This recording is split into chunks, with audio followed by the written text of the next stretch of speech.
자, 말씀 사도행전 20장 22절부터 24절 말씀 보도록 하겠습니다. 우리 다 함께 합독할까요? 짧으니까요. 자, 읽어봅시다. 시작. 보라, 이제 나는 심령의 매임을 받아 예루살렘으로 가는데 거기서 무슨 일을 만날는지 알지 못하노라. 오직 성령이 각 성에서 내게 증거하여 결박과 환난이 나를 기다린다 하시나 나의 달려갈 길과 주 예수께 받은 사명 곧 하나님의 은혜의 복음을 증거하는 일을 바치려 하면은 나의 생명을 조금도 귀한 것으로 여기지 아니하노라. 아멘. 여러분, 하나님은 항상 우리 주위에서 최선을 다한 사랑과 신실하신 인도와 차고 넘치는 은혜와 능력으로 함께 하십니다. 이건 예수님이 이 땅에 오실 때 하나님 나라를 가지고 오셨습니다. 그러니까 예수님이 회복해 놓은 겁니다. 하나님 나라를 회복해 놓으신 겁니다. 그래서 하나님 나라가 왔습니다. 아멘. 그걸 믿고 누리는 자들과 받아들이지 않고 무시하는 자들의 차이입니다. 그걸 만들어내는 게 아니라 이미 우리 가운데 와 있습니다. 그것을 보고 누리는 겁니다. 영적으로 보지 못한 자들은 못 보고 못 누리는 겁니다. 그 차이입니다. 그래서 하나님은 항상 우리 주위에서 최선을 다하게 사랑하십니다. 지금도 일하십니다. 아멘. 그래서 하나님 우리 가운데 가르치시죠. 우리가 얼마나 미련한 존재인지, 얼마나 우리 힘과 우리 능력으로 살아가면 안 되는 존재인지. 우리는 악한 길을 따라감으로 파괴된 삶, 파괴된 자성을 가지고 살아가는 존재인 것을 하나님이 우리에게 성령을 통해서 가르쳐 주시죠. 환경을 통해 여러 가지. 그래서 우리가 하나님이 아니면 안 됩니다. 그러면서 하나님을 찾게 하시죠. 그러면 찾으면 하나님은 항상 그 자리에 계십니다. 맞습니까? 여러분이 하나님을 어떨 때는 우리가 하나님을 떠날 때 증상이 뭐죠? 하나님이 와 계시지만 모르시죠. 이미 사랑과 능력으로 와 계시는지 몰라요. 그래서 하나님이 없는 삶처럼 살아요. 근데 우리가 은혜를 받으면 나타나는 특징이 뭡니까? 은혜를 받으면 하나님 나를 버리시지 않았네. 그 크신 하나님이 나의 하나님이네. 하나님의 손길이 나를 붙잡아 주셨네. 이걸 다시 아는 게 은혜를 받는 거잖아요. 맞습니까? 어디 가고 없는 게 아니라 이미 와 계신 것을 보게 해주신 거예요. 그게 하나님의 은혜라고 하는 거예요.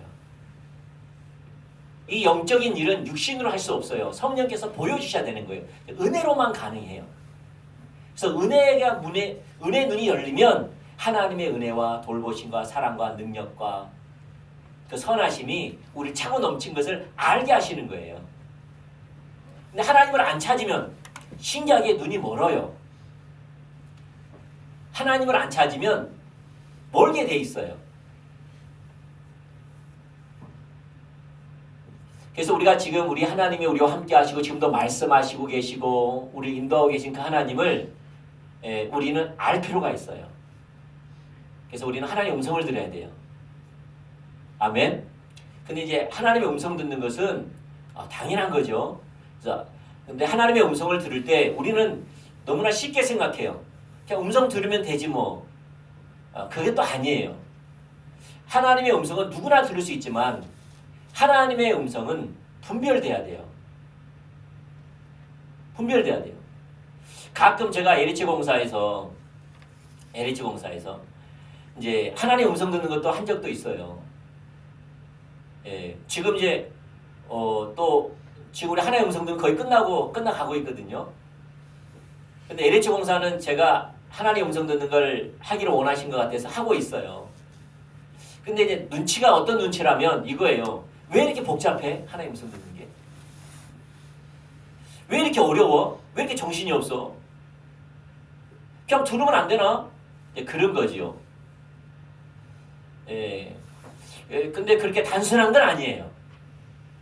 그래서 성도들은 반드시 양육을 받아야 돼요. 어디서요? 교회에서. 그래서 교회의 기능 중에 하나가 뭐냐면은 교사에게 가르침을 받는 거예요. 성경을 써놓은 거예요. 아멘. 네, 그래서 우리는 배우지 못하면 알 수 없는 거예요. 만약 우리 하은이가 와 있는데, 아니 병원에 가면은 그냥 의사하고 동역해가지고 의사가 시키는 대로 해주면 되는 거 아니야? 아니 바늘 있으면 그냥 콕 주식 뿌리면 되지. 힘줄 뭐야 그 혈관 찾아고 좀 엿뿌리면 되지. 그다음에 피 안 새게끔 테이프 붙이면 되지. 뭐 이렇게 복잡해? 그러나요? 아니죠. 그럼 무식한 거죠. 뭐가 있습니까? 예, 어떤 각도로 해야 되고, 난 잘 모르지만 어떤 각도로 해야 되고, 잘못하면 어떻게 해요? 사람이 큰 피해를 당할 수도 있고 여러 가지가 있지요. 그러니까 어떻게 해요? 그냥 단순하게 꼽는 게, 우리 단순하게 꼽는 것 같지만 어떻게 해요?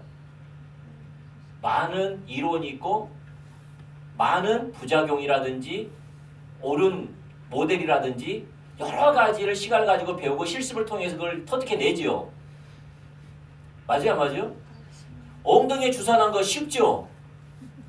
무식한 사람은 쉬워요. 십자 걸어가지고 그냥 퐁 쉬시면 되는 거야. 근데 어떤 사람은 그래 않을 수도 있어. 어떤 사람은 기형으로 힘줄이 지나갈 수도 있고, 나는 잘 모르지만 그럴 것 같기도 해. 그래서 주사 한번 놓기 전에 한번 잡아당겨가지고 피 나온가 안 나온가 보고 그럴 것 같기도 해요. 잘 모르지만. 맞습니까? 그래서 우리는 만든 것처럼 주사형 놔가지고 놓으면 되는 거지, 말한 것처럼 하나의 음성 들으면 되는 거지. 이건 위험성이 있다라는 거예요. 다 들어야 되는데. 그래서 우리는 뭘 배워야 돼요? 분별을 배워야 된다. 왜냐? 이 기독교 성경도 마찬가지, 신구약도 마찬가지, 2000년 기도의 역사에 분별하지 못해서 많은 어려움이 왔었다는 거예요. 그래서 우리는 반드시 분별을 배워야 됩니다. 아멘? 그래서 우리는 분별, 하나의 음성 듣는 게 분별에 있어서 세 가지가 중요하다. 뭐지요? 계시, 해석, 적용이라는 거예요. 네. 우리는 지금까지 뭘 살펴봤습니까? 계시에 대해서 살펴봤죠. 하나님의 음성의 근원. 그래서 하나님의 음성이냐, 자기 음성이냐, 사단의 음성이냐, 이걸 살펴봤습니다. 그래서 우리가 근원을 살펴보지 못하면 자기 음성 듣고 하나님의 음성 듣다 그러고, 사단의 음성 듣고 하나님의 음성 듣다가 순종했다 큰 낭패를 보는 그런 일이 벌어지죠. 오늘은 자, 출처가 하나님의 음성이라 하더라도 해석과 적용에 있어서 분별을 하지 못하면 어려움이 온다는 거예요. 또 그래서 우리가 해석과 분별은 어떻게 해야 되느냐, 그러니까 해석과 적용을 어떻게 해야 되느냐, 오늘은 그걸 좀 살펴보려고 합니다. 아멘. 자, 첫 번째, 해석과 적용의 단계에서의 분별의 필요성. 왜 굳이 해석과 적용이 필요하냐 이 말이에요. 왜 필요하냐라는 거죠. 근데 이건 분별해야 됩니다. 분별해야 됩니다. 이 좋은 예가 어디에 나와 있냐? 사도행전에 나와 있습니다. 바울의 예입니다. 바울의 예.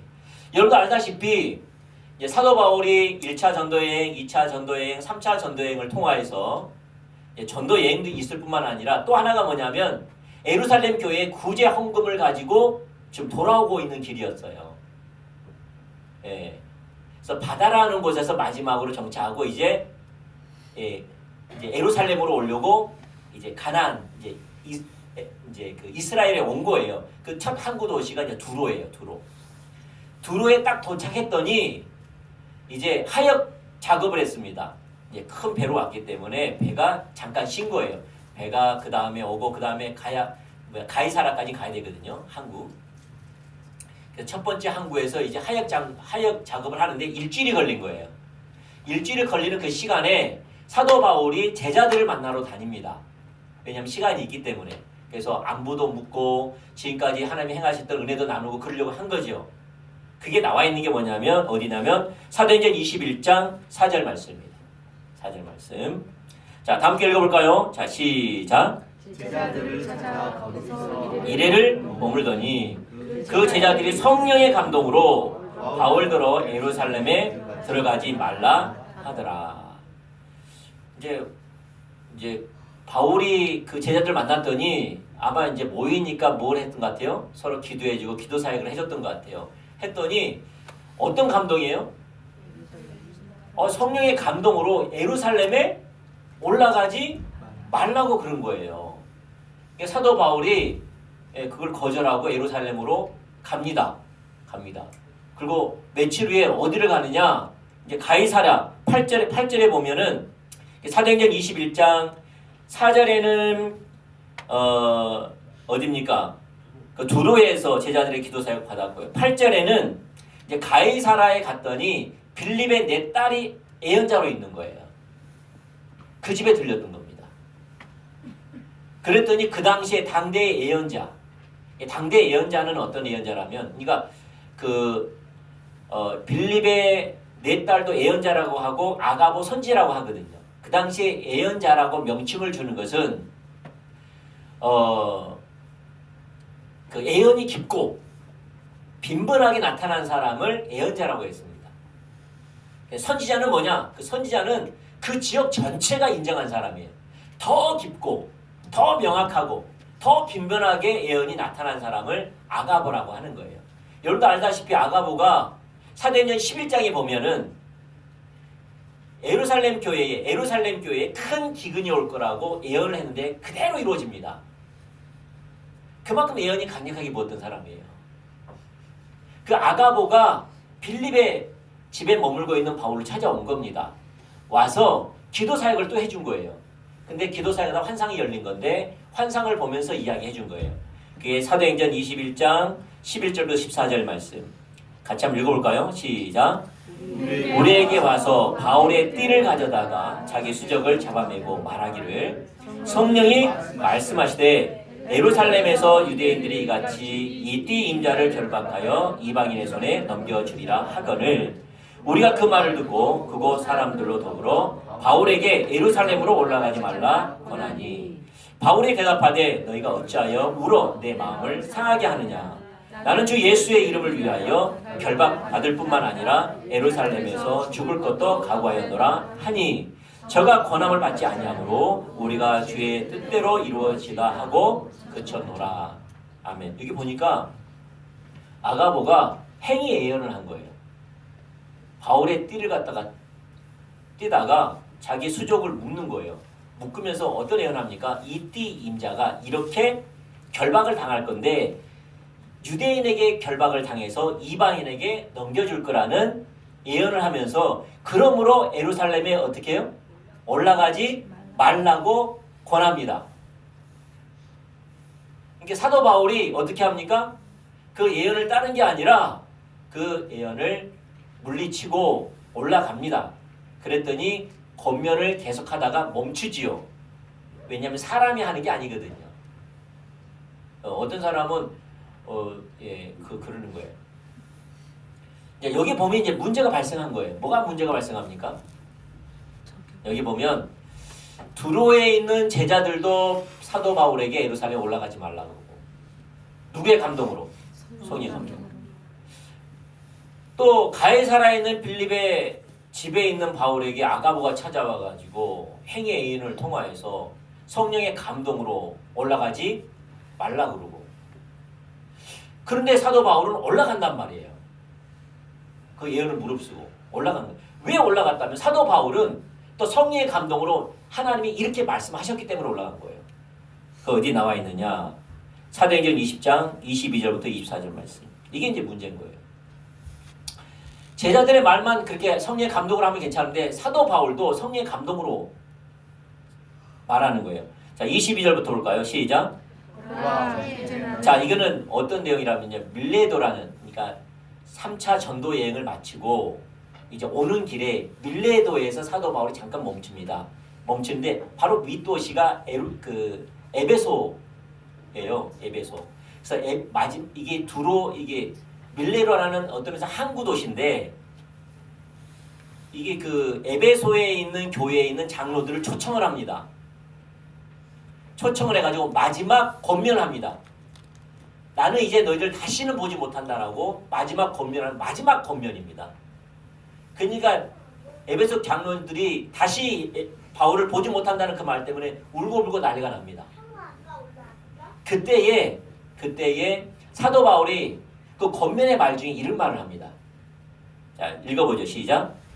보라, 이제 나는 성령에 매여 누구에 매여? 성령에 성령에 매여. 성령의 인도하심을 따라 성령에 이끌려서 어디로 가는데? 에루살렘으로 가는데, 지금 사도 바울은 에루살렘 가는 것이 누구의 인도? 누구의 감동으로 따라가고 있어요? 성령의 감동. 가는데 거기서 무슨 일을 당하는지 알지 못하노라. 오직 성령이 각 성에서 내게 증언하여 결박과 환난이 나를 기다린다 하시나, 내가 달려갈 길과 주 예수의 받은 사명 곧 하나님의 은혜의 복음을 증언하는 일을 마치려 하면은 나의 생명조차 조금도 귀한 것으로 여기지 아니하노라. 자, 이게 이제 문제예요. 뭐가 문제입니까 지금? 두로에 있는 제자들도 성령의 감동으로 올라가지 말라 그러고, 보면은 빌립의 네 딸도 나오지 않지만 우리들이 아가보가 말하는 대로 올라가지 말라고 같이 권면한 걸 보면 성령의 감동으로 그들도 어떻게 해요? 빌립뿐만 아니라 네 딸도 그 다음에 아가보도 성령의 감동으로 올라가지 말라고 그러는 거예요. 성경은. 그래서 영어의 성경에 보면 성령의 감동이라고 명백하게 써놨습니다. 반면에 사도 바울도 성령의 감동으로 예루살렘에 올라가는 것이 맞다 그러고, 누구 말이 맞아요? 근데 중요한 것은 사도 바울의 말이 맞아요. 왜냐하면 예루살렘에 가서 잡혀가지고 감옥에 있을 때 예수님이 친히 오셔가지고 그에게 이렇게 말을 합니다. 사도행전 23장 11절. 자, 시작. 그날 밤에 주께서 바울 곁에 서서 이르시되 담대하라. 내가 예루살렘에서 나의 일을 증언한 것 같이 로마에서도 증언하여야 하리라 하시니. 지금 누구의 말이 맞다고 뒷받침하고 있어요? 바울의 말이죠. 이게 문제가 되는 거예요.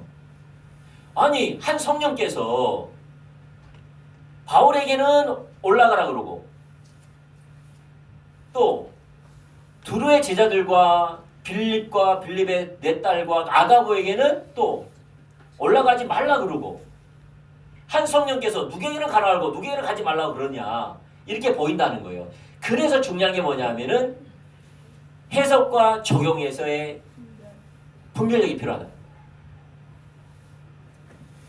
정말 중요해요. 우리는 많은 사람들이 해석과 적용을 너무 터무시해요. 너무나 터무시해요.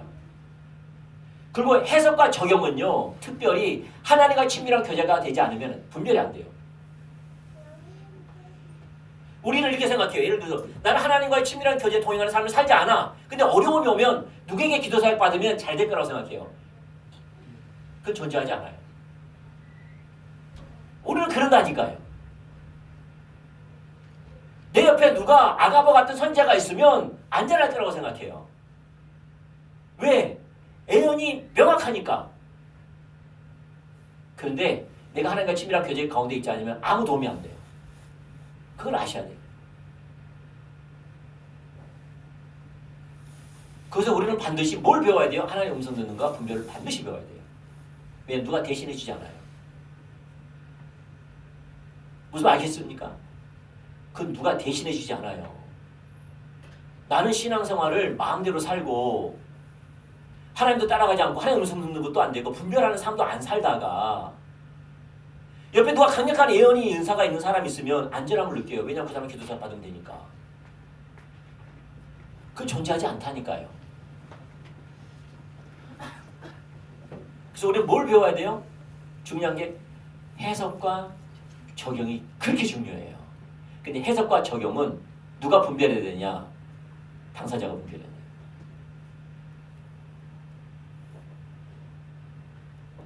아멘? 누구처럼? 바울처럼. 그래서 해석과 적용의 영적 분별이 굉장히 중요해요. 근데 많은 사람들이 해석과 적용을 분별하지 않으려고 그래요. 뭐에 초점을 맞추려고 그래요? 맞는지, 명확한지, 그것만 보려고 그래요. 그래서 많은 사람들이 어려움에 있습니다. 왜? 맞추니까. 많은 사람이 어려움을 당합니다. 그리고 이것 때문에 상처도 많이 받고.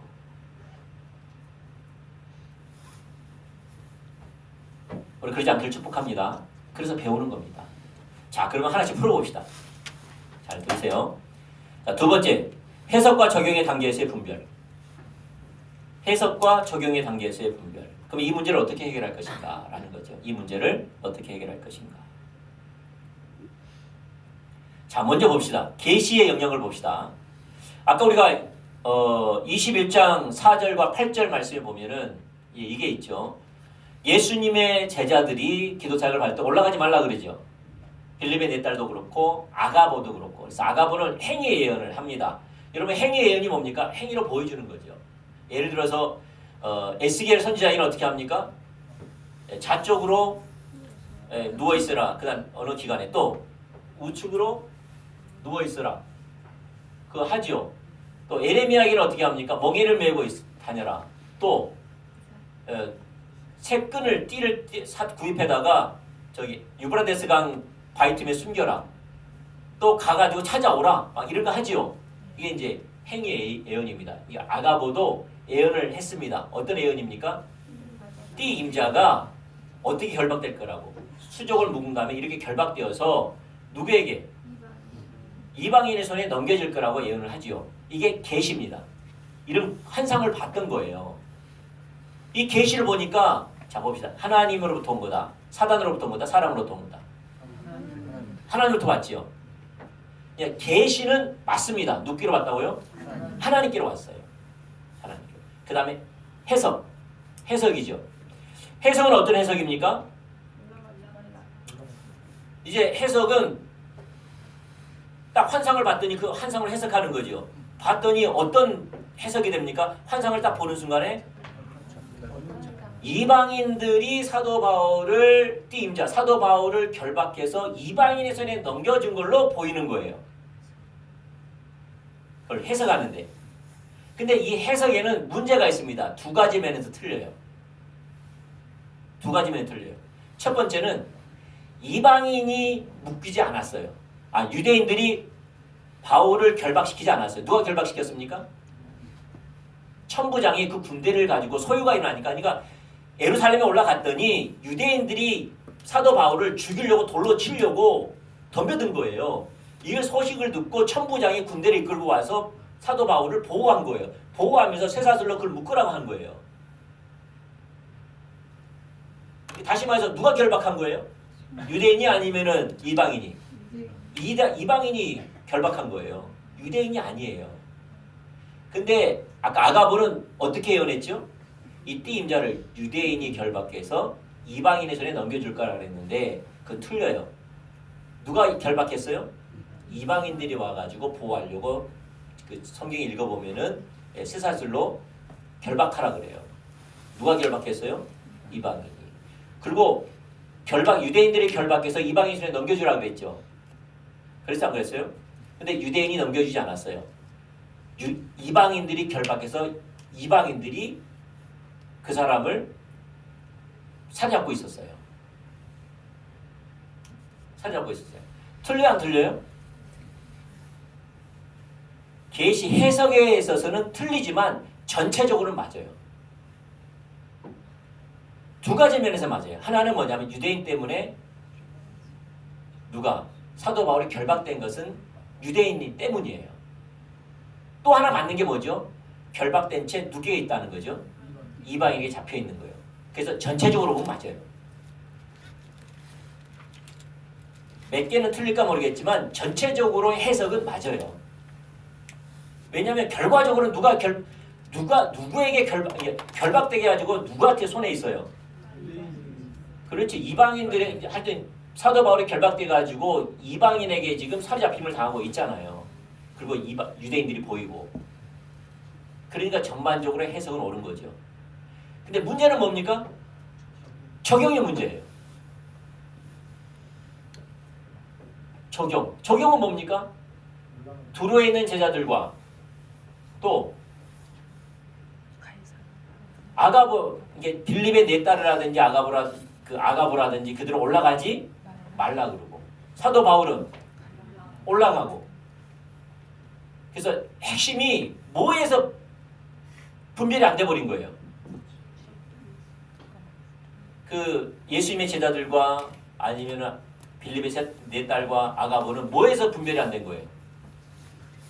어디에서? 적용에서 분별이 안 된 거예요. 적용에서 틀린 거예요. 적용에서 완전 정반대가 돼버린 거예요. 하나님은 올라가기 원하는데 올라가지 말라 해버린 거예요. 이게 이제 문제입니다. 저도 어떤 그 책에서 봤어요. 책에서 봤는데 어떤 미국에서 어떤 교회에 어떤 예언자가 집회를 했습니다. 그 담임 목사님은 어떤 사정으로 다른 교회 집회를 가고 있고, 이상하죠. 담임 목사님은 다른 교회 집회 가고 있고 그 교회에 다른 목사님이 오셔가지고 예언자가 와가지고 예언을 해준 거예요. 예언하는 시간에 어떤 게 있었다면은 어떤 사람의 머리 위에 검은 구름이 있고 달러 모양의 그림자가 보인 거예요. 모양이 있는 거, 표시가 잡고 있는 거예요. 그 사람 머리 위에 검정 구름에 달러가 있는 거예요. 근데 그분이 사업한 사람인 거예요. 그래서 예언하는 강사가 하는 말이 그 사람을 이렇게 세웠어요. 이렇게 세운 다음에 하는 말이 당신에게 지금 검정 구름이 있고 그 위에 달러 표시가 있습니다. 이거는 혹시 검은 돈, 부정한 돈을 혹시 부정한 돈에 대해서 당신이 빼돌린 게 있습니까? 하나님께 회개하세요 그런 거예요. 근데 이 성도는 아무 말도 하지 않고 그냥 서 있기만 했던 거예요. 그 집회가 끝났어요. 담임 목사님이 왔어요.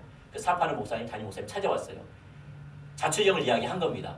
목사님 없는 사이에 강사 목사님이 나에게 예언을 해줬는데 내 머리 위에 검정 구름이 있었고 그 위에 달러 표시가 있는데 저거 하는 말이 당신이 지금 검정 돈에 대해서 지금 탈세한 게 있냐, 그 회개하라 그랬다.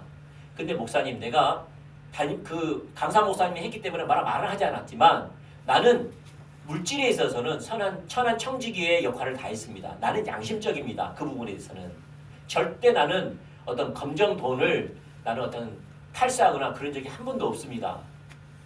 네, 그런 거예요. 그리고 얼마 후에 어떤 일이 있었다면 그 직원이 그 회사 돈을 횡령한 사건이 발생한 거예요. 이게 이제 그 말이에요. 그 머리에 있는 검정구리의 달러 표시는 어떤 거에 대한 경고일까요? 자, 보세요. 계시는 하나님께로 왔죠. 해석도 하나님께로 왔죠. 왜냐면 검은 돈이잖아요. 근데 적용에 있어서는 완전 달라버린 거예요. 적용에 있어서는 강사 목사님은 누구에게? 그 사업하는 그 성도에게 지금 회개하라 그러고, 하나님은 뭐죠?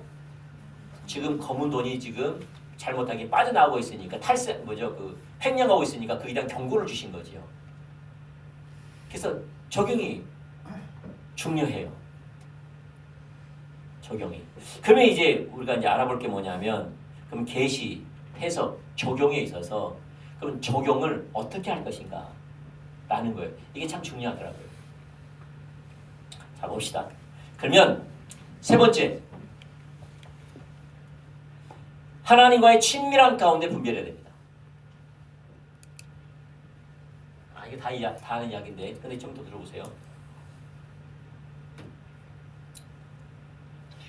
봐보세요. 이게 진짜 이게 잘 들어보셔야 돼요. 여러분, 분별을 잘못하는 방법이 있어요. 자, 보세요. 분별. 어떤 사람은 분별하라고 보면은 이렇게 분별하려고 그래요. 내가 받은 하나님의 감동을 어떻게 분별하려고 그래요? 여러분이 어떤 감동을 받았다고 합시다. 그러면 누구에게 분별받으려고 할까요? 나보다 더 뛰어난 예언자에게 분별받으려고 하는 경향이 있다는 거예요. 당대에. 그러면 만약 사도 바울이 그렇게 분별했더라면 누구에 분별받으면 돼요? 아가보에게 분별받으면 돼요. 그럴까 안 그럴까요? 만약에 그런 식으로 분별한 거라면 아가보 같은 사람에게 분별받으면 돼요. 만약에 근데 사도 바울이 아가보에게만 분별받고 했다면 하나님 뜻이 이루어졌을까요? 안 이루어졌을까요? 안 이루어졌겠죠. 다시 다른 말로 말해서 그 방법은 옳지 않다는 거예요. 예? 그 방법은 옳지 않다라는 거예요. 자, 또 두 번째. 내가 어떤 감동을 받았어요. 근데 이 감동을 확인하기 위해서 사람들한테 막 기도 사역을 받는 거예요. 의견을 묻고. 또 어떤 사람들은 나와 똑같은 감동을 나에 대한 감동에 대한 해석을 똑같은 사람이 많으면 그것이 하나님의 뜻으로 받아들이는 거죠. 예를 들어서 내가 어떤 감동을 받아서 이거 해석 좀 해주세요 그랬더니 이소영 성도님 뭐라고 해석합니까? 안 됩니다 그런 거죠. 박송환 성도님은 됩니다. 아니 몇 대 몇이에요? 야, 한 번 더 해보라. 문사라 성도님한테 물어본 거예요. 분별해 주세요. 안 됩니다. 그런 거죠. 2대 1이잖아요. 가면 생각, 그래서 한 번 더 물어봐야지 정황적으로. 그래서 성가선에게 물어봤어. 됩니까? 안 됩니까? 그랬더니 뭐라 그래요? 됩니다. 그런 거예요. 그러면 또 2대 2가 됐잖아요. 고민하는 거 또 물어보래요. 장창호님 됩니까? 안 됩니까? 안 됩니다. 그런 거예요. 그래서 한 번 더 물어봐야 돼요. 그래서 이제 황수진 선생님한테 됩니까? 안 됩니까? 안 됩니다. 그래요. 그러면 안 되는 거구나 라고 하는 거지요. 많은 사람들이. 여러분 웃지요? 여러분 실제 그렇게 합니다.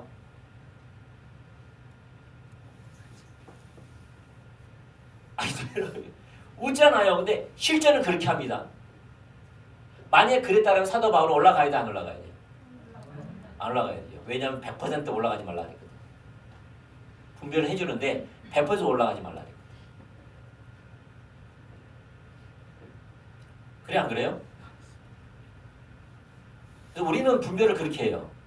그게 잘못된 거예요. 그래서 누구에게 한다든지 또 더 많은 분별을 해줬는데 더 많은 사람이 이게 대해서 이야기한다든지 절대 그게 아닙니다. 아시겠죠? 자, 분별은 그러면 어떻게 하는 거냐 이 말이에요. 제일 좋은 방법은 제가 말하는 것은 진짜 여러분 삶을 하나님이 인도해 가시고 여러분 부르시고 하나님이 여러분 지금 세워가시는 그 영역이에요. 그때는 뭘로 분별하느냐? 진짜 도움이 되는 것은 친밀한 가운데에서 하나님과의 친밀한 가운데 있어야 돼요. 하나님의 친밀한 가운데서 영적 기념비 가지고 분별합니다. 영적 기념비. 영적 기념비가 뭐냐면요. 여러분이 그냥 막 하고 싶다고 생각하는 게 아니라 진짜 하나님과의 친밀한 교제 가운데서 지속적으로 주어지는 게 아니고요. 진짜 가끔 근데 명확하게 경험되는 거예요. 그래서 하나님 자신과 그의 목적과 그의 길을 계시해 주시는 거예요. 일괄적으로 일지선산에서 가면 갈수록 구체적으로 그게 기념비입니다.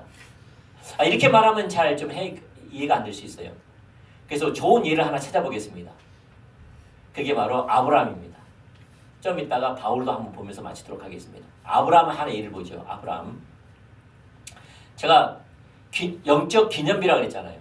영적 기념비를 가지고 일직선상해야 돼요. 일직선상에서 그 하나님의 그 해석과 적용이 일직선상에 있어야 돼요. 아멘? 이게 정말 중요하더라고요. 제가 해보니까 정말 중요하더라고요. 근데 아브라함을 통해서 볼 수가 있어요. 아브라함. 자, 봅시다. 창세기 12장 1절과 3절 말씀. 처음에 아브라함을 부르셨던 사건이에요. 같이 읽어볼까요? 시작. 여호와께서 아브라함에게 이르시되 너는 너의 고향과 친척과 아비의 집을 떠나 내가 내게 보여줄 땅으로 가라. 내가 너로 큰 민족을 이루고 내게 복을 주어 내 이름을 창대하게 하리니 너는 복이 될지라. 너를 축복하는 자에게는 내가 복을 내리고 너를 저주하는 자에게는 내가 저주하리니 땅의 모든 족속이 너로 말미암아 복을 얻을 것이니라 하신지라. 너를 큰 민족을 이루고 너에게 복을 주고 너 이름을 창대하게 할 것이다. 그렇게 했죠. 이게 처음에 부를 때. 그 다음에 이제 어디로 옵니까? 이제 가나안 땅으로 도착해가지고 롯과 헤어지죠. 분쟁이 있어가지고 그때 하나님 찾아옵니다. 기념비적인 사건이죠. 하나님 찾아옵니다. 창세기 13장 14절과 14절부터 18절 말씀 같이 읽어볼까요? 시작. 롯이 아브라함을 떠난 후에 여호와께서 아브라함에게 이르시되 너는 눈을 들어 너 있는 곳에서 북쪽과 남쪽 그리고 동쪽과 서쪽을 바라보라. 보이는 땅을 내가 너와 내 자손에게 주리니 영원히 이르리라. 내가 내 자손이 땅의 티끌 같게 하리니 사람이 땅의 티끌을 능히 셀 수 있을진데 내 자손도 세리라. 이 말이 무슨 말이냐면 사람이 땅의 티끌을 셀 수 있어요, 없어요? 없지요. 혹시 있다면은 셀 수 있을 거라는 거예요. 땅의 티끌을 셀 수 있는 사람이 있을 거라면 실 수 있지만은 그런 사람 존재한다, 안 존재한다? 존재하지 않기 때문에 너는 바다의 모래가루처럼 많을 거라. 사람이 셀 수 없을 만큼 많을 거라는 거예요. 이 말은. 혹시나 더 붙여서 이야기한 겁니다. 자, 17절 시작. 너는 일어나 그 땅을 정과 행으로 두루 다녀보라. 내가 그것을 내게 주리라. 이에 아브라함이 장막을 옮겨 헤브론에 있는 마므레 상수리 숫불에 이르러 거주하며 거기서 여호와를 위하여 제단을 쌓았다. 여기 보니까 또 하나님이 땅의 티끌같이 하나님 또 말씀하시죠. 예. 너를 통해서 복이 될 거라고 참 이야기하고, 그 다음에 이제 또 뭘 말씀합니까? 이제 갑자기 이제 하나님이 너의 조상을 갖다 이제 어떻게 할 것이다. 이제 구체적으로 더 강력하게 이야기하죠. 15장 1절과 5절 말씀, 4절부터 5절 말씀 시작. 여호와의 말씀이 그에게 임하여 이르시되 그 사람이 내 상속자가, 그 사람이 누구였죠? 이스마엘. 그 상속자가 아니니라. 그 다음 누구죠? 내 몸에서 날 자가 내 상속자가 되리라 하시고 그를 이끌고 밖으로 나가 이르시되 하늘을 우러러 묵비를 셀 수 있나 보라. 또 그에게 이르시되 내 자손이 이와 같으리라.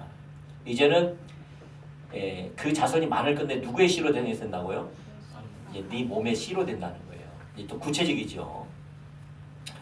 그 다음에 이제 거의 이제 막바지입니다. 이제 99세에 또 예언을 합니다. 하나님 또 찾아오셨습니다. 창세기 17장 1절과 18절 말씀 시작. 한 구절 하죠. 좀 기니까. 아브라함이 99세 때에 여호와께서 아브라함에게 나타나서 그에게 이르시되 나는 전능한 하나님이라. 너는 내 앞에서 행하여 온전하라. 내가 내 언약을 너와 세워 너를 크게 번성하게 하리라 하시니. 아브라함이 엎드렸더니 하나님이 또 그에게 말씀하여 이르시되 보라 내 언약이 너와 함께 있으니 너는 여러 민족의 아버지가 될지라. 5절인가요? 이제 후로는 내 이름을 아브라함이라 하지 아니하고 아브라함이라 하리니 이는 내가 너를 여러 민족의 아버지가 되게 함이니라.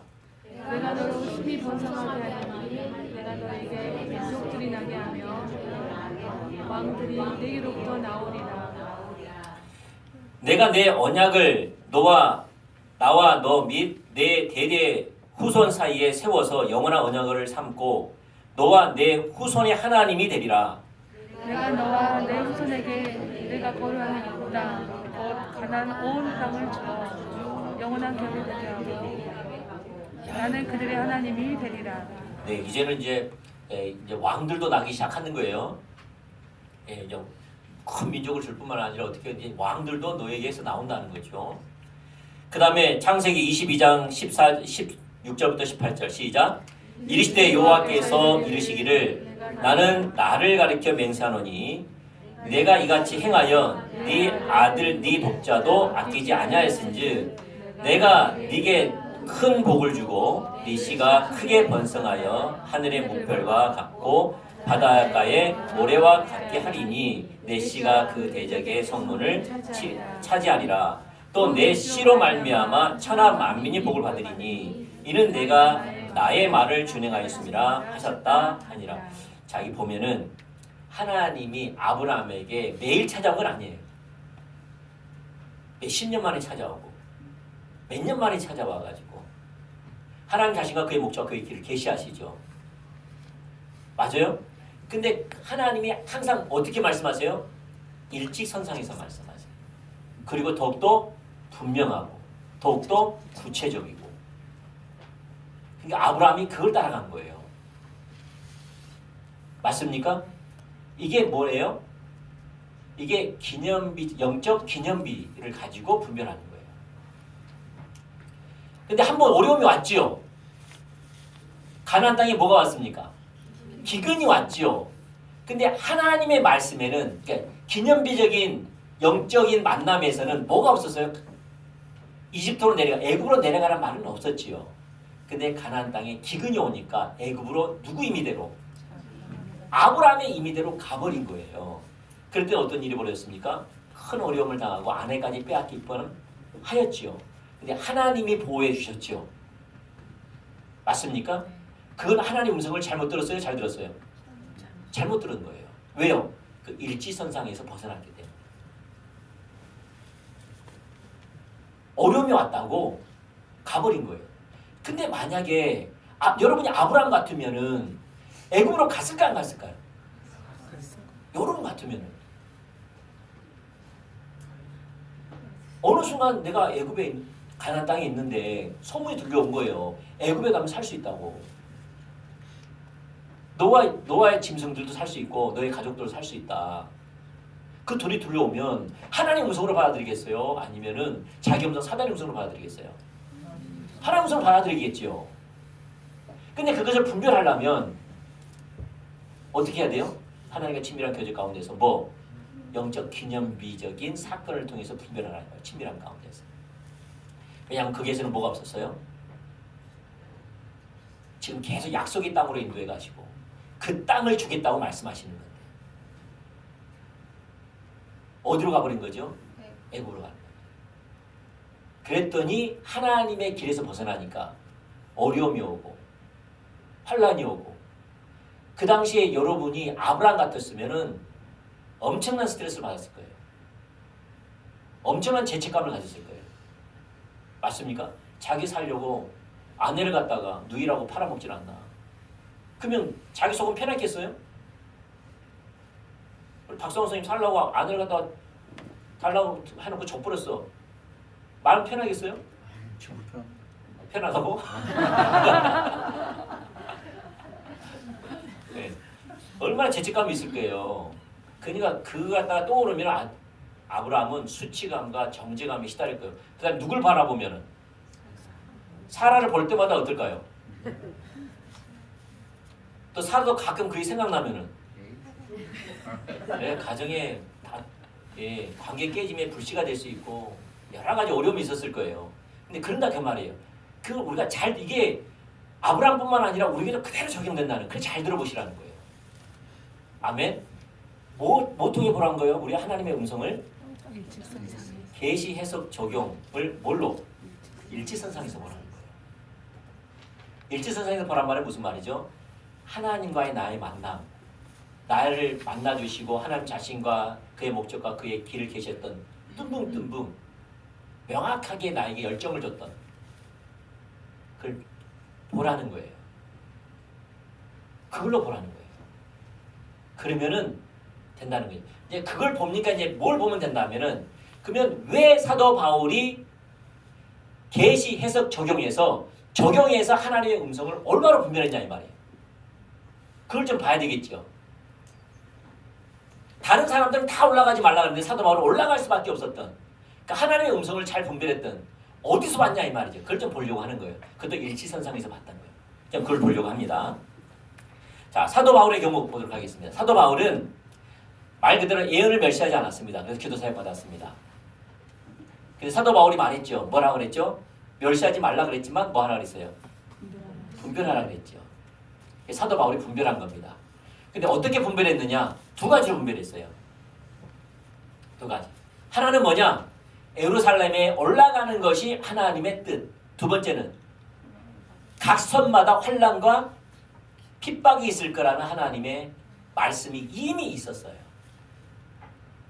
자, 그 하나씩 찾아보겠습니다. 먼저 예루살렘으로 가는 것이 하나님의 뜻이라는 것을 어떻게 분별했느냐? 일지선상에서 살펴봤습니다. 일지선상. 자, 사도행전 11장 27절부터 30절 말씀.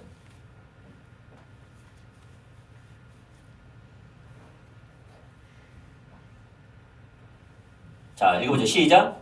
그때 선지자들이 예루살렘에서 안디옥에 이르니 그 중에 아가보라 하는 한 사람이 일어나 성령으로 말하되 천하가 크게 흉년을 들리라 하더니 글라우디오 때에 그렇게 되니라. 제자들이 각각 그 힘대로 유대에 사는 형제들에게 부조를 보내기로 작정하고 이를 실행하여 누구를? 바나바와 사울의 손에서 장로들에게 보내니라. 누가 예언을 합니까? 아가보가 예언을 합니다. 뭐가 있을 거라고? 흉년이 흉년이 있을 거라고. 근데 그 흉년이 언제 들었어요? 글라우디아 때. 이때가 많은 학자들이 동일하게 말한 것, 각자 틀리지만은 말한 게 그 아가보가 예언한 1년 후에 그대로 있었대요. 전역에 있었대요. 로마의 전역에. 가장 피해가 심했던 것이 예루살렘이었대요. 예루살렘. 네. 그래서 이제 그 유대 학자 요세푸스가 그 요세푸스 학자가 유대 학자잖아요. 그가 주석에 달아났는데 어떻게 달아났다면은 그때에 여러분 옛날에 북한에 그 기근이 들 때 어떤 일이 벌어졌죠? 사람이 죽으면은 죽은 시체를 사람들이 먹었다는 그런 말이 있죠. 그와 같이 그 당시 기근이 얼마나 심했다면은 죽은 사람의 시체를 사람들이 먹었대요. 예루살렘 교회, 예루살렘에서. 왜냐 가장 기근이 심했대요. 그러니까 실제로 그 일이 벌어진 거예요. 그리고 오래 있었던 거예요. 왜냐하면 1년 후가 아니라 사도 바울이 전도 여행할 때 1년, 2년 이렇게 안 있었거든요. 3차 전도 여행도 뭘 가지고 돌아오는 길이었어요? 구제 헌금을 가지고 예루살렘으로 가려고 했었어요.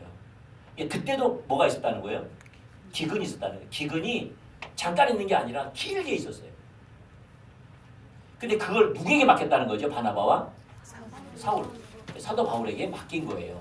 그러니까 자기의 부르심이 뭐였어요? 지금 사명이 부어진 것이 임무가 지금 구제 헌금을 가지고 예루살렘에 가는 것이 그들이 분별했던 거예요. 성령께서 말씀하시고 교회에서 그들을 임명한 거예요. 성령께서 그에게 부어진 임무예요. 그래서 그는 어디로 가야 돼요? 예루살렘에 가야 돼요. 그래서 3차 전도여행 때 그 예루살렘에 구제 헌금을 가지고 가고 있는 길이었어요. 그는 이미 처음부터 하나님이 그걸 그렇게 이해하고 있었어요. 예루살렘에 가야 된다는 것을. 자, 두 번째. 로마서 15장 23절부터 26절, 30절부터 31절. 자, 읽어보죠. 시작. 이제는 그 지방에 일할 곳이 없고 여러 해 전부터 언제든지 서만하러 갈 때에 너희에게 가려는 원이 있었으니 이는 지나가는 길에 너희를 보고 먼저 너희와 교제하여 약간 만족을 받은 후에 너희로 그리로 보내줌을 바람이라.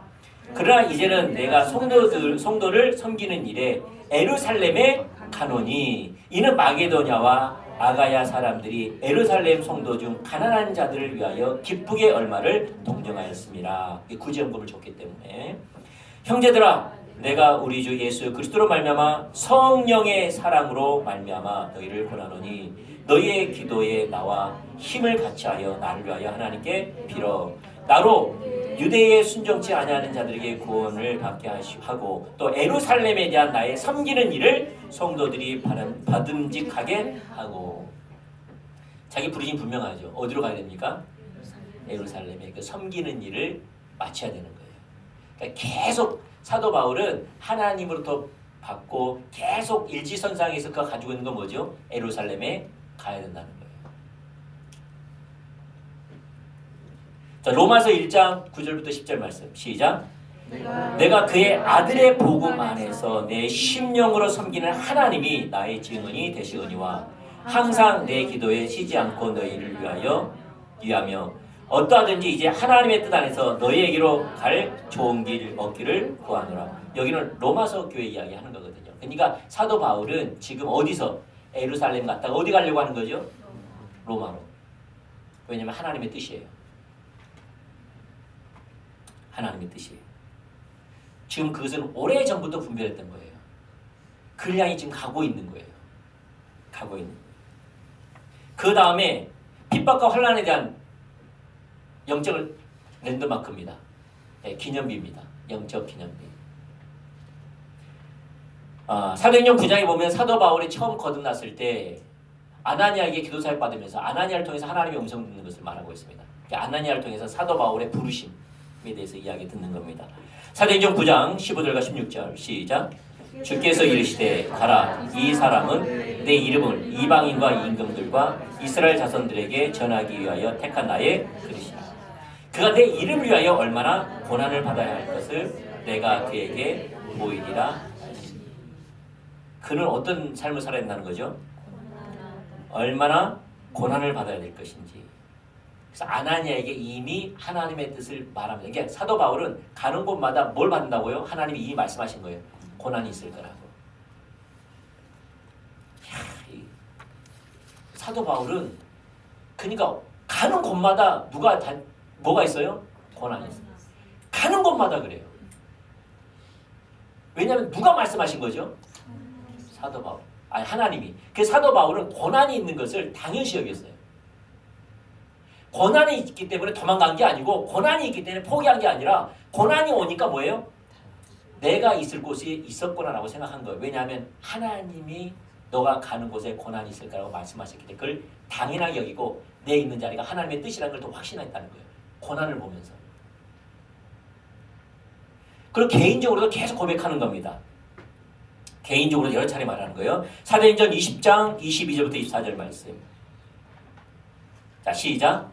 보라 이제 나는 심령의 메인바를 받아 성령의 메인바를 받아 예루살렘으로 가는데 거기서 무슨 일을 만나는지 알지 못하더라. 오직 성령이 각 성에서 내게 증거하여 결박과 환난이 나를 기다린다 하시나 나의 달려갈 길과 주 예수께 받은 사명 곧 하나님의 은혜의 복음을 증거하는 일을 마치려 하면은 나의 생명을 조금도 귀한 것으로 여기지 아니하노라.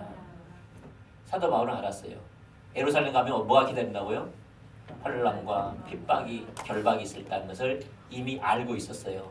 그럼에도 불구하고 나는 간다. 왜냐하면 그 나의 사명이기 때문에 그 사명을 감당함에 있어서 은혜의 복음을 증거함에 있어서 나의 생명을 아끼지 아니하노라. 다시 목숨 걸고 가는 것이 사도 바울의 부르심이었어요. 그러니까 올라간 거예요. 자 보세요. 여기에 이제 친밀함이 거기에 있어요. 정말 중요해요. 보세요. 사도 바울의 하나님과의 친밀한 교제 가운데서 사도 바울의 부르심을 누구는 몰랐어요. 두루에 있는 제자들, 빌립의 네 딸, 아가보는 몰랐어요. 몰랐지요. 그래서 그들은 뭘 보고 말해주는 거예요? 환상을 보고 해석과 적용을 해준 거예요. 맞아요, 안 맞아요? 그러니까 그들이 뭡니까? 여러분 같으면은 환상이 열렸는데 사도 바울이 두 손과 두 발이 결박당하고 있는 모습이 보이는 거예요.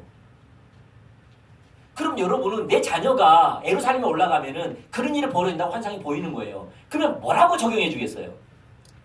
여러분이면 호영이가 그런다면 뭐라고 적용해 주겠어요? 호영이를 딱 봤더니 그럴 일 없겠지만 호영이를 딱 봤더니 고등학교 갔는데 아이들의 손에서 손발이 결박잡고 있는 거예요. 환상이 열리는데 그것이 명확하게 하나님으로 온 것도 분명하고 해석은 아이들에게 통해서 결박당하는 호영이라는 거지요. 그러면 적용을 어떻게 해주겠어요? 여러분도 어떻게 해주겠어요? 이게 아가보도 똑같은 거예요. 아가보도 어림잡아서 그런 환란이 오니까 가지 말라는 거예요. 너는 죽게 된다는 거예요. 그래서 가지 말라고 하는 거예요. 어림잡아서 가지 말라는 거예요. 그게 하나님의 뜻으로 받아들인 거예요. 이거 애사로운 게 아닙니다. 왜냐하면 우리 주위에서 그렇게 할 사람이 많거든요.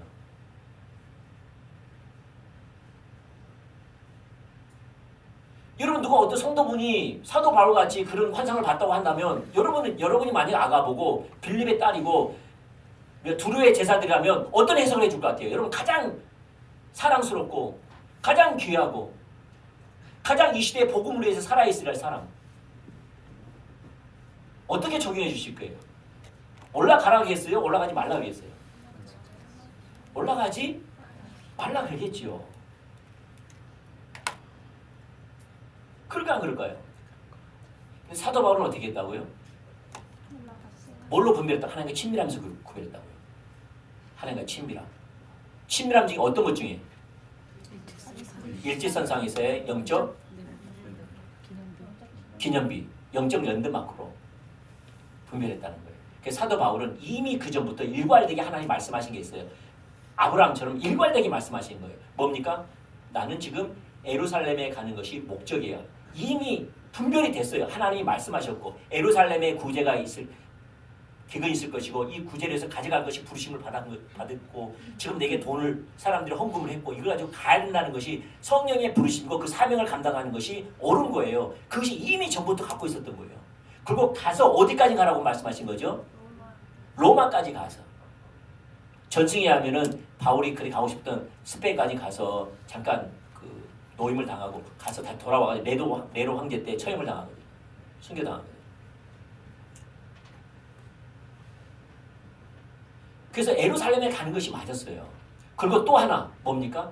이미 그 전부터 뭘 말하는 거죠? 너가 가는 곳마다 뭐가 있을 거라고요? 환난과 핍박이 있을 거라고.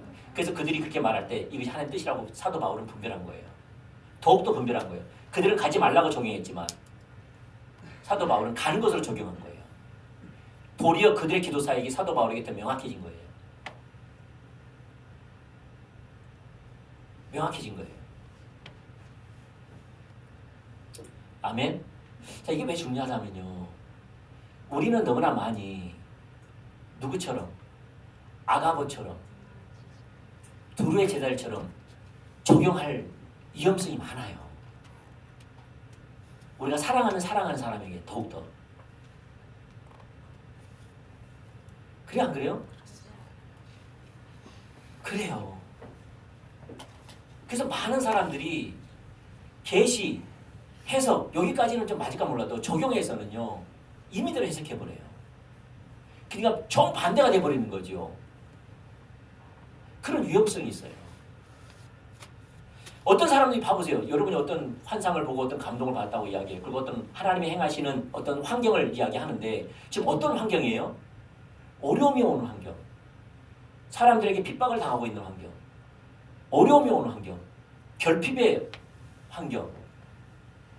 이러면 사람들이 그런 이야기를 해주면 뭐라고 해석을 해줘요? 적용을 해줘요. 만약 직장에서 그런 일이 벌어지면 옮겨. 안 그렇습니까? 아니 여러분 자녀라든지 여러분 사랑하는 가족이라든지 여러분이 있으면 그런 어려움이 있으면 가서 핍박을 당하고 멸시를 당하고 그걸 통하여서 도리어 환난이 오고 왕따가 되고 그런 직장에 다닌다고 생각합시다. 지금 하나님이 하고 계시는 건데 그 이야기 하면 적용을 어떻게 해요? 계속 다녀야 돼요? 때려쳐야 돼요? 이적이어야 돼요? 우리는 그를 인본주의로 가버린다 이 말이에요. 이게 무섭더라고요 진짜. 아니 진짜 이게 무서워요. 그래서 우리는 그토록 사모하지만 어떻게 해요? 적용은 누구대로 적용해요? 자신의 유익을 위해서, 그 사람을 위해서 인본주의로 빠져버리는 거예요. 그게 너무나 많다 이 말이에요. 저도 그렇고 여러분도 그렇고. 여러분 잘 들어보세요.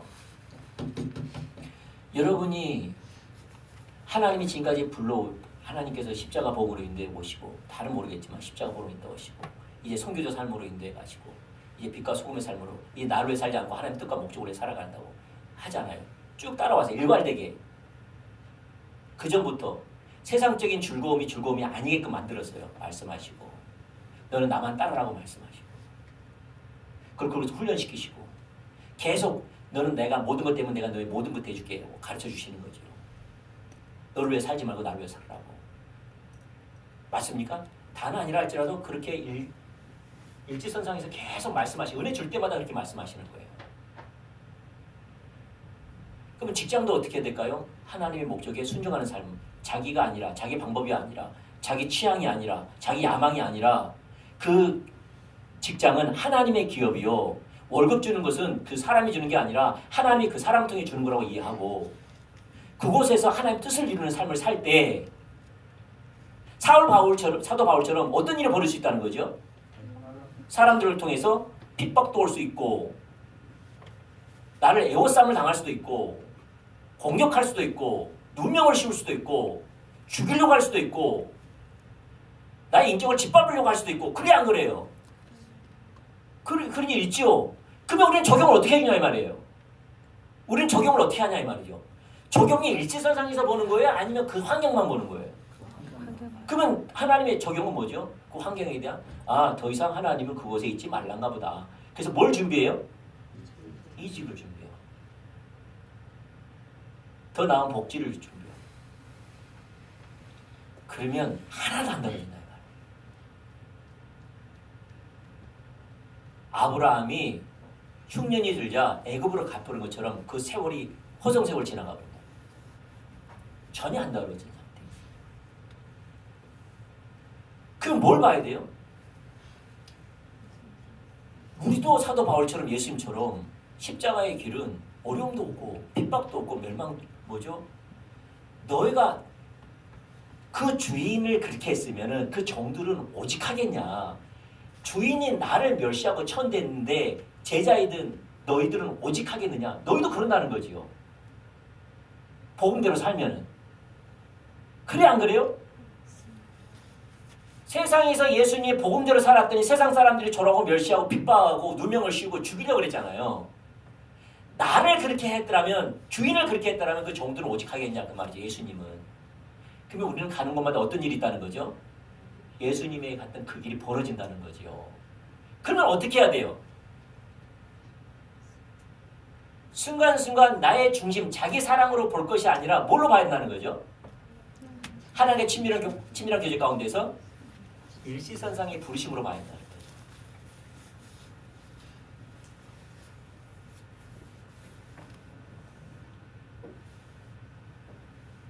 그럼 어떻게 해야 돼요? 사도 바울처럼. 당연한 걸로 받아들입니다.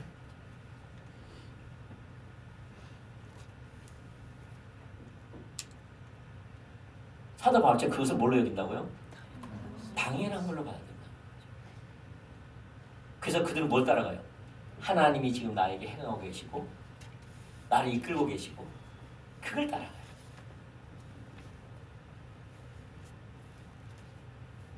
그래서 하나님과의 친밀한 교제 가운데서 이미 나의 가운데 열망을 주시고 찾아오셔서 비전을 주시고 말씀하시고 이것을 일지선상에서 보면서 반응해야지 해석과 적용을 올바로 분별할 수 있다. 유혹받으면 떠나가 버리고 어려우면은 뛰쳐나가 버리고 핍박이 오고 멸시가 오고 결핍이 찾아오면은 멈춰버리고 도망가려고 하고 이런 문제가 뭐냐면 안 자랍니다. 특징이 뭐라고요? 안 자랍니다. 계속 하나님의 길에 벗어나는 겁니다. 그래서 우리가 영성 일기도 중요한 거죠. 하나님의 음성을 듣고 순종하는 거예요. 계속 내 중심이 아니라 뭐예요? 하나님의 뜻이 뭐냐는 거죠. 하나님의 뜻이.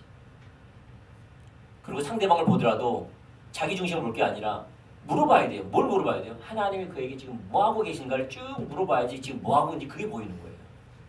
우리는 지금 하나님이 그 가운데 뭐하고 계신가는 보지 않고 뭘 보는 거죠? 그가 지금 어려움을 당하고 있느냐. 더 나은 삶을 위한 궁리만 하는 거죠. 지금 환경에 대한 더 나은 궁리. 그럼 하나님의 음성이 아니죠. 사람들이 하나님의 음성인 줄 알아요. 그게 정확히 하나님의 음성입니다. 하와를 위한 달콤한 유. 하나님의 주권적인 통치에서 벗어나면. 이걸 우리가 잘 분별했으면 좋겠어요. 아멘. 사도 바울은요. 예루살렘 가는 것이 당연하고요.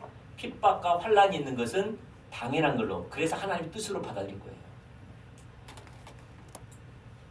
근데 하나님이 그날 밤에 찾아오셔서 잡히는 그날 밤에 찾아오셔서 너가 로마뿐만 아니라 너가 예루살렘에 서서 사람들이 복음을 전하는 일뿐만 아니라 로마에도 갈 것이라. 너가 잘했다라는 거예요. 우리 그렇게 되길 축복합니다. 그래서 자기 사랑, 세상 사랑이 무너져야지 분별이 돼요. 자기 사랑, 세상 사랑이 무너져야 돼요. 이걸 가지고는 분별이 안 돼요. 할렐루야. 여러분 봐보세요. 여러분 교회 일을 하든지 하나님 나라를 위해서 하든지 순종하면 좋은 일만 있나요? 아니면 사람들이 이용해 먹고 도리어 사람들이 나를 오해하고 사람들이 나를 무시하고 사람들이 나를 멸시하기도 하고 그러나요? 하나님 일을 하는데 어때요? 나는 순수하게 하나님의 부르심에 헌신을 다하고 있는데 그러면 사람들이 다 어떻게 해요? 나를 호응해주고 나를 격려해주고 잘했다 박수 쳐줄까요? 아니면은 오해가 발생하고 또 사람들이 나는 가만히 있는데 핍박하고 어때는 수근수근하고 어떨 때는 의도적으로 방해하고 그럴 수도 있을까요? 그러면은 어떻게 할 거예요? 뭘로 분별할 거예요, 그거? 그 환경을 가지고 분별할 거예요? 뭘로 분별할 거예요? 뭘로 분별할 거예요? 하나님의 친밀한 교제 가운데서 영적 기념비적인 영적 랜드마크 일제선상에서 나를 지금 인도하고 나는 순종하고 그 하나님을 따라갈 거예요. 그러면 그런 사람들은 그런 일이 벌어지면 어떻게 해야 될까요? 이겨내야죠. 그건 당연한 걸로 여기고. 아멘? 뭘로 여기라고요? 당연한 것으로. 당연한 것으로 이겨내야 되는 거예요. 여러분, 하나님의 일에 순종하면은 대가지불이 있어요. 말 그대로 나는 순수하게 몰라도 여러분 뜻과 안 맞는 사건이 벌어지고 여러분 마음을 상하게 하고 여러분을 공격하고 여러분의 하고자 하는 의욕도 상실되어지고 그래 안 그래요? 여러분 자원하는 마음으로 하기로 원해요? 누가 시키는 대로 하기로 원해요? 자원한 거 원하죠. 그러면 누가 막 하다 보면 누가 막 시키죠. 자원한 마음으로 훼손시키고 그래 안 그래요? 그거는 우리 스타일이에요. 우리가 그런 거지. 하나님은 어떻게 해요? 자원하는 마음 줄 수 있지만 어떨 때는 내 자원하는 마음을 갖다 침범하셔서 명령하기도 하시죠. 그러면 어떻게 사람들이 나 기분 나쁘다. 나 하기 싫다. 아 이런 오해를 갖고 내가 왜 하냐. 이런 시험을 당하면서 내가 이걸 왜 하냐. 그건 정확하게 사단의 음성입니다. 잘 들어보세요. 그러면 이것이 어떻게 분별해야 돼요? 내가 지금 일실선에서 잘 가고 있는가를 봐야지. 맞습니까? 그리고 이것은 무엇을 하든지 오는 당연한 시험이죠. 당연한 장애물이죠. 우리는 장애물을 넘어서 가야 되고 시험에서 승리하면서 가야죠. 뭐를 위해서? 부르심의 상을 위해서. 포기하고 멈추고 뒤돌아가고 도망갈 것이 아니라 할렐루야? 자, 그래야 되는 거예요. 제가 말하긴 뭐 하지만 저도 옛날에 하나님 막 열정을 주셨어요. 그래서 선교로 막 가는 거죠. 선교를 막 가는데 이제 지금은 이제 그런 분이 없어요. 그분이 나를 이용해 먹는 거예요. 네, 내가 느끼기에 막 그래요. 네, 나보고 막 운전해서 막 인천까지 가라 그러고 막 싹 다 픽업해가지고 가라 하고 뭣도 가져오라 뭣도 하고 뭐 하고 전혀 나를 배려하지 않고 젊은 사람 이용해 먹는 것처럼 막 날 부려먹는 것 같이 그 느껴져요. 한번 갔다 왔더니 어떤 생각이 드는 거예요? 여러분 어떤 생각이 들까요? 만약 한유 선생님은 어떤 생각이 들어요? 그 사람이 연락 오면 같이 또 가자고 무슨 생각 들어요? 한유 선생님도 또 가자. 저번에 또 가. 저번에 말하면 안 돼. 난 무슨 생각이 들까요? 저 사람하고는 가는가 봐라. 제가 그래서 안 갔거든요.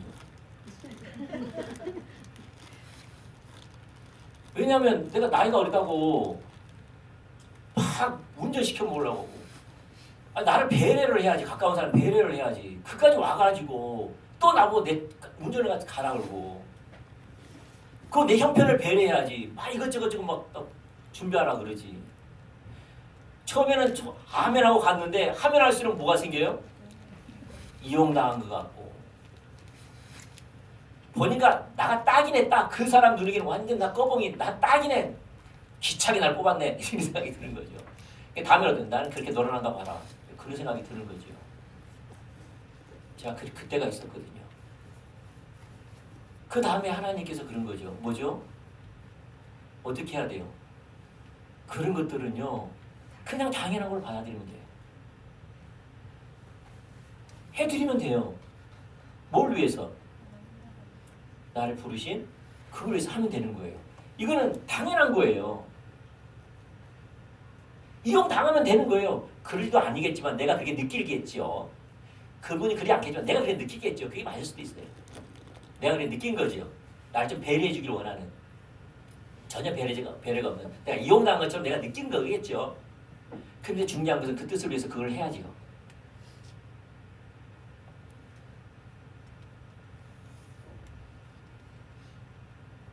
안 그렇습니까? 그 정도는 해야죠.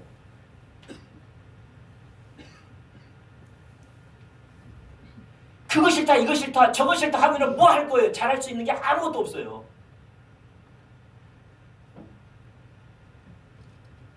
기회가 안 주어져요. 하나님을 동참하는 것. 근데 우리는 너무나 본질적이보다는 부스윙에서 너무나 관심이 많아요. 나에게 어떻게 대하는가? 나에게 어떤 말투를 하는가? 날 지금 이용해 먹고 있는가? 날 함부로 대하고 있는가? 날 지금 무시하고 있는가? 여기에 너무나 관심이 많아요. 그래서 이거 있으니까 안 가버리는 거예요. 멈춰버리는 거예요. 도망쳐 가버리는 거예요. 마음을 닫아버리는 거예요. 앉아라. 우리 그러지 않기를 축복합니다. 아멘? 그러지 않기를 잘 생각해 보세요. 여러분이 잘할 수 있는 환경이 있었어요. 저는 여러분이 자라날 수 있는 환경을 하나님 많이 주셨어요. 근데 아까 말한 것처럼 하나님의 부르심이 아니라 하나님의 인도가 아니라 뭐 때문에? 환난과 핍박 때문에, 이것 때문에, 내가 잃을 것 같기 때문에, 없어질 것 같기 때문에, 어려움이 올 것 같기 때문에, 이것 때문에 안 간 것이 옳다라고 분별해서 안 가버린 거예요. 너무나 불쌍인 거 아니고. 그걸 자기가 영적 분별력이 있다고 생각한 거죠. 내 눈을 속여 이러면서 난 다 보고 있어요. 그게 인본주의였는데. 우리 그래 않기를 축복합니다. 그래서 두루의 제자라든지 뭐죠? 빌립의 네 딸이라든지 아가보라든지 사도 바울은 올라가지 말라는 것은 극히 사도 바울을 위한 마음이었지만 인본주의였다. 베드로와 같이 주여 그리하지 마옵소서. 내가 주와 함께 죽을지언정 그런 일을 미치지 않겠나이다. 사단아 내 뒤로 물러가라. 너는 하나님의 뜻을 생각하지 않냐고 사람의 일을 생각하는 거야.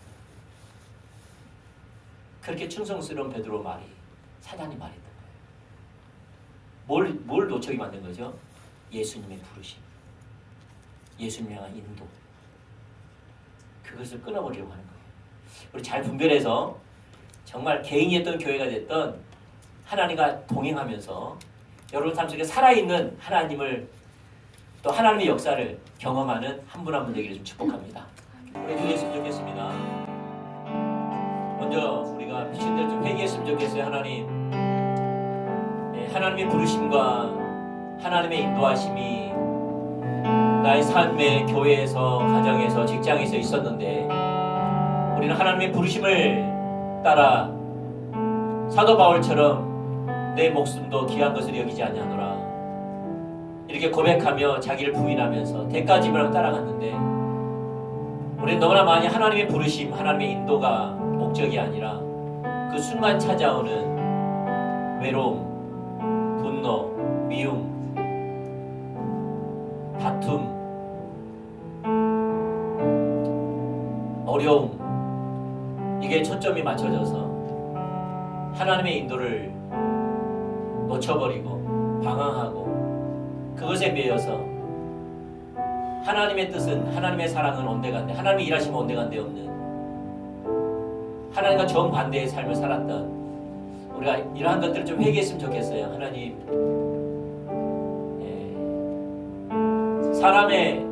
하나님의 일을 생각하지 아니하고 사람의 일을 생각하는 배우는 사단이 있는데 사단은 하와의 유익을 위해서 말한 것처럼 내가 사단의 음성인지 잘 몰랐습니다. 나를 위한 음성이 사단의 음성인지 몰랐습니다. 내가 사단의 음성을 듣고 순종했던 것을, 하나님과 정반대의 삶을 살았던 것을 진짜 회개합니다. 용서해 주세요. 오늘 말씀을 가지고 내가 온전하게 하나님과 친밀한 교제 가운데서 영적 기념비적인 사건을 통하여서 분별하기를 원합니다. 하나님의 지속적인 일지선상에서 말씀하시는 그 말씀에서 내가 주님 따라가기를 원합니다. 나를 지켜주십시오. 인도해 주십시오. 그래서 여러분 삶 속에 바라보면서 회개와 은혜를 구하는 시간 됐으면 좋겠습니다. 기도하시겠습니다.